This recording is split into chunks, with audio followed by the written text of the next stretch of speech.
Hi guys, Mrs. Buster here. I have chapter 14, Dr. Dorian. The next day was Saturday. Fern stood at the kitchen sink drying the breakfast dishes as her mother washed them. Mrs. Arable worked silently. She hoped Fern would go out and play with the other children instead of heading for the Zuckerman's barn to sit and watch animals. Charlotte is the best storyteller I have ever heard, said Fern, poking her dish towel into a cereal bowl. Fern, said her mother sternly, you must not invent things. You know spiders don't tell stories. Spiders can't talk. Charlotte can, replied Fern. She doesn't talk very loud, but she talks. What kind of story did she tell? Asked Mrs. Arable. Well, began Fern, she told us about a cousin of hers who caught a fish in her web. Don't you think that's fascinating?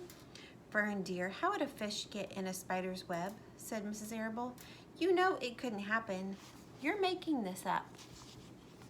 Oh, it happened all right, said Fern.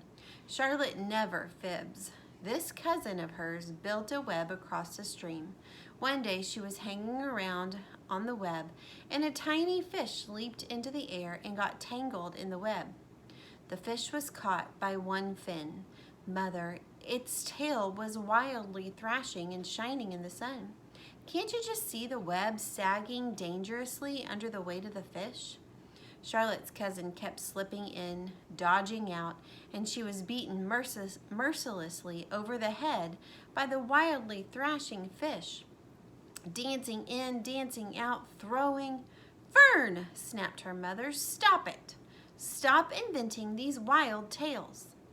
I'm not inventing, said Fern. I'm just telling you the facts. What finally happened? Asked her mother, whose curiosity began to get the better of her. Charlotte's cousin won. She wrapped the fish up, then she ate him when she got good and ready. Spiders have to eat the same as the rest of us. Yes, I suppose they do, said Mrs. Arable vaguely. Charlotte has another cousin who's a balloonist. She stands on her head and lets out a line and is carried aloft on the wind. Mother, wouldn't you simply love to do that? Yes, I would, come to think of it, replied Mrs. Arable. But Fern, darling, I wish you would play outdoors today instead of going to Uncle Homer's barn. Find some of your playmates and do something nice outdoors. You're spending too much time in that barn. It isn't good for you to be alone so much. Alone, said Fern. Alone? My best friends are in the barn cellar. It's a very sociable place, not at all lonely. Fern disappeared after a while, walking down the road toward Zuckerman's. Her mother dusted the sitting room. As she worked, she kept thinking about Fern. It didn't seem natural for a little girl to be so interested in animals. Finally, Mrs. Arable made up her mind. She would pay a call on old Dr. Dorian and ask his advice. She got on the car and drove to his office in the village. Dr. Dorian had a thick beard. He was glad to see Mrs. Arable and gave her a comfortable chair. It's about Fern, she explained. Fern spends entirely too much time in the Zuckerman's barn. It doesn't seem normal.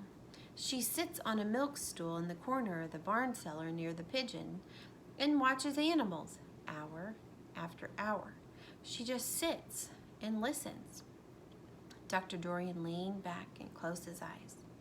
How enchanting, he said. It must be real nice and quiet down there. Homer has some sheep, hasn't he? Yes, said Mrs. Arable. But it all started with that pig we let Fern raise on a bottle. She calls him Wilbur. Homer bought the pig, and ever since it left our place, Fern has been going to her uncle's to be near it. I've been hearing things about that pig, said Dr. Dorian, opening his eyes. They say he's quite a pig.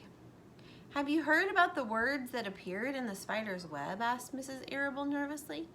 Yes, replied the doctor. Well, do you understand it? Asked Mrs. Arable. Understand what? Do you understand how there could be any writing in a spider's web? Oh, no, said Dr. Dorian. I don't understand it. But for that matter, I don't understand how a spider learned to spin a web in the first place.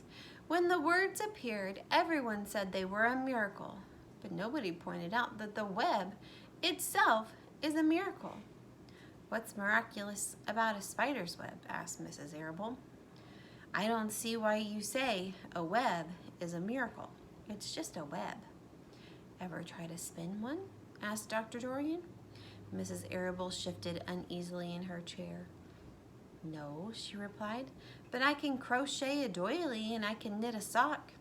Sure, said the doctor, but someone taught you to do that, didn't they? Here's Mrs. Arable and the doctor. Dr. Dorian. My mother taught me. Well, who taught a spider? A young spider knows how to spin a web without any instructions from anybody. Don't you regard that as a miracle? I suppose so, said Mrs. Arable. I never looked at it that way before. Still, I don't understand how those words got into the web. I don't understand it, and I don't like what I can't understand. None of us do, said Dr. Dorian, sighing. I'm a doctor. Doctors are supposed to understand everything, but I don't understand everything, and I don't intend to let it worry me. Mrs. Arable fidgeted. Fern says the animals talk to each other. Dr. Dorian, do you believe animals talk? I never heard one say anything, he replied, but that proves nothing. It's quite possible that an animal has spoken civilly to me and that I didn't catch the remark because I wasn't paying attention. Children pay better attention than grown-ups. If Fern says that the animals in Zuckerman's barn talk, I'm quite ready to believe her. Perhaps if people talked less, animals would talk more. People are incessant talkers. I can give you my word on that. Well, I feel better about Fern, said Mrs. Arable. You don't think I need to worry about her? Does she look well? Asked the doctor. Oh, yes. Appetite good? Oh, yes, she's always hungry. Sleep well at night? Oh, yes. Then don't worry, said the doctor. Do you think she'll ever start thinking about something besides pigs and sheep and geese and spiders? How old is Fern? She's 8. Well, said Dr. Dorian, I think she will always love animals, but I doubt that she spends her entire life in Homer Zuckerman's barn cellar. How about boys? Does she know any boys? She knows Henry Fussy, said Mrs. Arable brightly. Dr. Dorian closed his eyes again and went into deep thought. Henry Fussy, he mumbled. Remarkable. Well, I don't think you have anything to worry about. Let Fern associate with her friends in the barn if she wants to. I would say offhand that spiders and pigs were fully as interesting as Henry Fussy. Yet I predict that the day will come when even Henry will drop some chance remark that catches Fern's attention. It's amazing how children change from year to year. How's Avery? He asked, opening his eyes wide. Oh, Avery, chuckled Mrs. Arable. Avery is always fine. Of course, he gets into poison ivy and gets stung by wasps and bees and brings frogs and snakes home and breaks everything he lays his hands on. He's fine. Good, said the doctor. Mrs. Arable said goodbye and thanked Dr. Dorian very much for his advice. She felt greatly relieved. That's the end of chapter 14. I'll see you tomorrow.